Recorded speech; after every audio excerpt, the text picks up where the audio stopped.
Eu falei, né? Tô massa. Vou ignorar vocês, beleza? Vamos lá. Hi everyone, welcome to CHANDALA TALK. My name is Arruda, lead singer from the band Mr. Skull. Today I'm here to interview the Empty Trail Band. The CHANDALA family would like to dedicate this interview to Celia Marinho and Sandra. Sandra unfortunately passed away this year. She was responsible for the first fan club of the band Empty Trail in Brazil. Sandra, we dedicate this interview to you. Enjoy the opportunity. Please subscribe to the channel, give your like, share with your friends, and let's go to the video.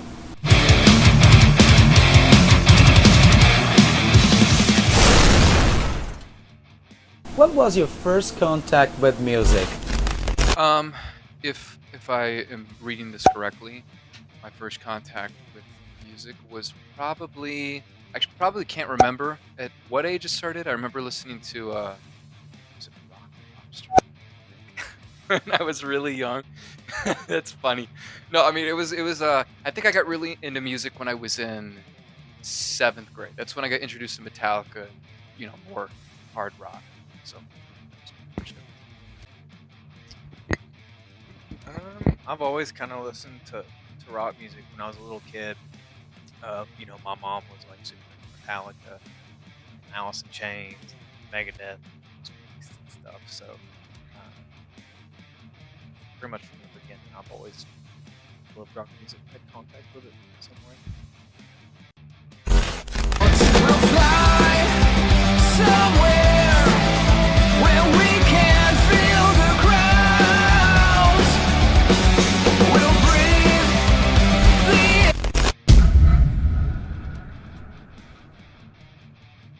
How was the choice to be a musician? And what was your first band? First band I was in, it was I don't think we even had a name, but it was a cover band in Wisconsin. I just kind of played all the hits, I suppose. That was fun. First time what was the question? First time I wanted to be a musician. I think initially, honestly, I just thought it was really cool. I mean, I thought it was really cool.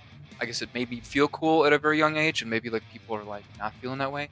So it's kind of it, honestly. I mean, it's changed. It's morphed into something very different as I've gotten older, of course. But it's probably why. Let's see. The first band I was in called Severance, and I was in it with some high school friends. The drummer I'd known since I was in kindergarten, so we've been friends forever. I started playing music mainly just for the self-expression, because I was going through stuff, and it was really cathartic to be able to write, play, and kind of express those feelings.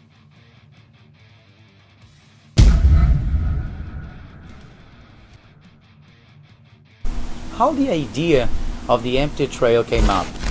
The idea of Empty Trail started in 2013 when I was in Los Angeles. I recorded actually a 3-song EP called Obscured. I don't know, that was kind of, I think, the first conception of the band. And then I moved to Austin. I met Shane over here and Ram, who's not with us at the moment. And we started the live band. Well, I guess he can't really answer this, so...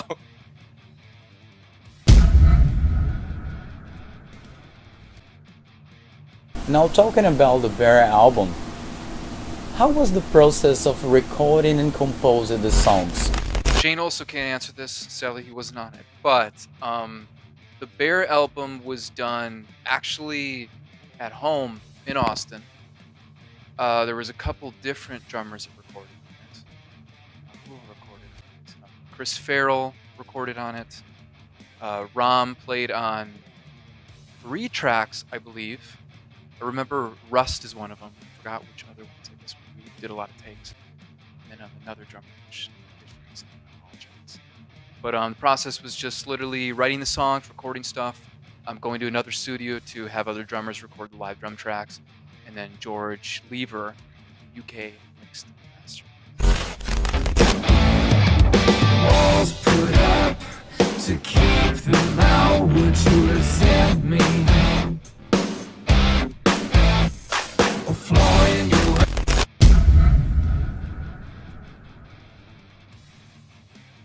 Comparing the albums, Somewhere and Obscure, what was the evolution in your opinion? I think the evolution has been.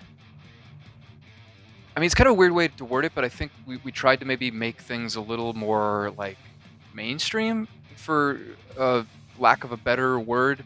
I think Empty Trail did start kind of more with a straight up grunge throwback feel, and it's kind of tried to compete, I guess, a little more in a mainstream realm. But I don't know where we'll go next. What do you think? How do you think about it? Yeah, I mean, since I've joined it, I mean, you sent me the Bear album, and that was kind of my first experience, was learning those songs and everything. And that was definitely more like you said, grunge, kind of old school. And then now, definitely a little more, I guess poppy would be the word. Big catchy choruses and stuff, cool modern guitar tones, fuzzy.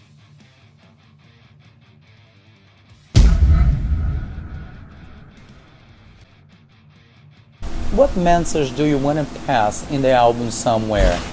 Summer lyrics. A lot of Empty Trail lyrics, I guess, are kind of like based around hope. I know for me, like back to the question before about why you got into music. I mean, I really fell in love with music because I was going through an issue. I was younger and I didn't really feel like I had anything that understood me. Music really did. So Somewhere, I think, can be a little cryptic in a way. I don't like to be too specific with lyrics, just so that it can relate to a lot of people. But the lyrics are about kind of like imagining a better circumstance, which I think music likes to give us all.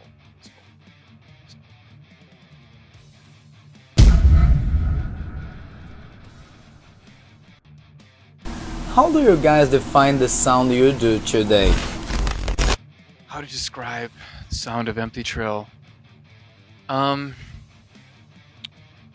guess I would say it's hard rock. It has a lot of grunge throwback vibes to it. It's bridging in the mainstream to some degrees, especially with Somewhere and newer stuff we're doing. It's trying to kind of take more modern aspects that maybe are not even present in rock music, and blend that in ways of more interesting ways. How would you describe it? Yeah, I mean that was pretty good. Like I said, I think it's got modern guitar tones, modern bass tones and stuff. Choruses, the vocal melodies are maybe catchy, more poppy kind of alternative stuff rather than just straightforward grunge.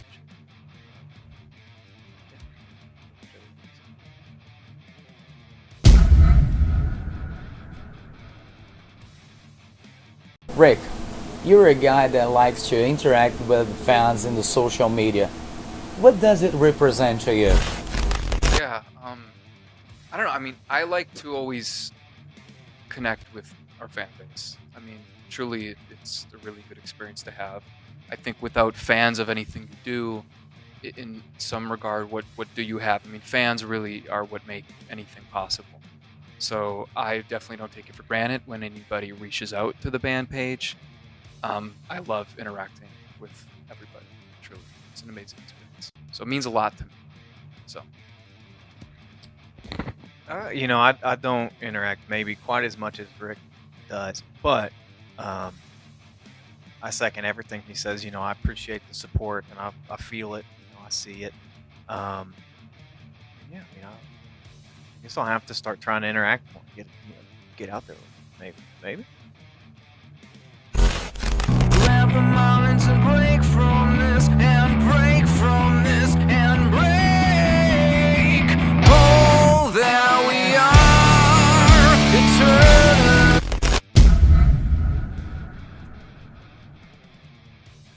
How important is the fan opinion in your work? Fan opinions. This is a hard one because they do.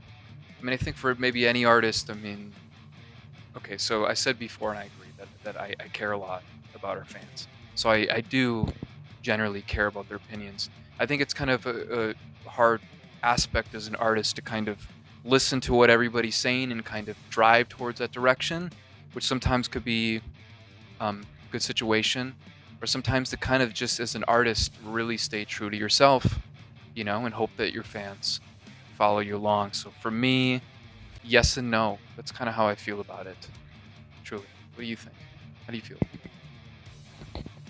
I mean, like you said, you're aware of and you're conscious and you want to think about fans and everything, but at the same time, that's not really, when it comes to making art and creating, you got to be true to what you feel and what you want, and hopefully that's something that everyone enjoys, and if they're a fan, then hopefully they'll feel that, and maybe be able to kind of go and grow with you. But it's a big part of creating art, and self-expression is doing what you feel.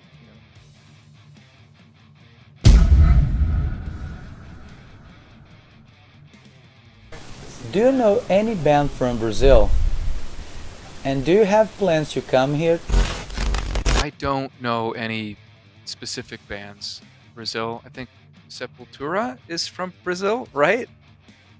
That's the one that I know. We don't have plans to tour with them, though. I wish. That'd be interesting. It'd be like an interesting mashup. I don't know if that picture will be perfect, but I'm down. Let's do it. No, we don't have any specific plans to come to Brazil. Especially with the coronavirus thing. Doesn't really make sense at the moment, but would love to. So hopefully that changes. Hopefully an opportunity opens up. I've been isolating a lot. Well, let's see. Writing a lot of music. I also teach lessons. So for any fans who would like maybe a lesson in guitar, you should reach out. It'd be cool. Yeah, Skype. I think just creating more content for the band page, writing a lot of new music, overthinking a lot of things. You know what it's like, right? Mm-hmm. Let's see, what have I been doing in quarantine? I have a job where I was lucky. It's kind of stable. It's kind of steady. I'm working from home, so really not that much. I've kind of just staying at home, like he said, just thinking about music, working on different stuff. Yeah, not too much. Just trying to get by. It's a weird year, weird time for everybody. I think we're all kind of in that same boat.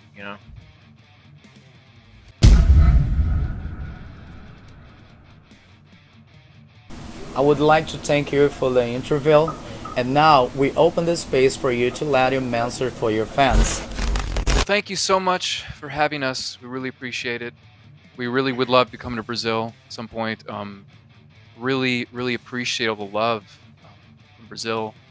And I also would like to dedicate this to Sandra, who was just one of our biggest supporters in Brazil and really made this interview happen. So definitely love you and miss you, and it's a really hard situation. But thank you so much for having us. Really appreciate it. Yeah, thank you so much. Like I said earlier, it does mean a lot. I wouldn't have thought when I started playing music that I would have, people in a different part of the world interested in something that I'm doing, and that's super cool. It really does mean a lot, and I appreciate it. Appreciate you having us. Appreciate everybody, listening and participating, and look forward to what's coming next.